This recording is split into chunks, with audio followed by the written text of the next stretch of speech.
Makapuso sa di pa motapos ang buwan sa Setyembre, dunay laing posible nga bagyo nga naporma sud sa Philippine Area of Responsibility. Kung basihan ang wind forecast sa Metro Weather, makita ang pagtuyok sa hangin na sigpatan sa eastern side sa atong nasod.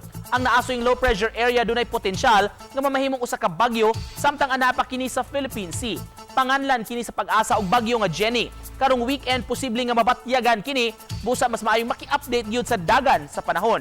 Sa pagkakaron, nagpauwan ang trough o extension sa LPA sa eastern section sa Visayas ug sa Mindanao. Samtang padayon nga nakaapekto ang hanging habagat sa western section sa southern Luzon ug sa Visayas. Karong buntaga gipang lantawan ang mga pag-uwan sa pipila ka parte sa central ug sa eastern Visayas kini base sa rainfall forecast sa Metro Weather.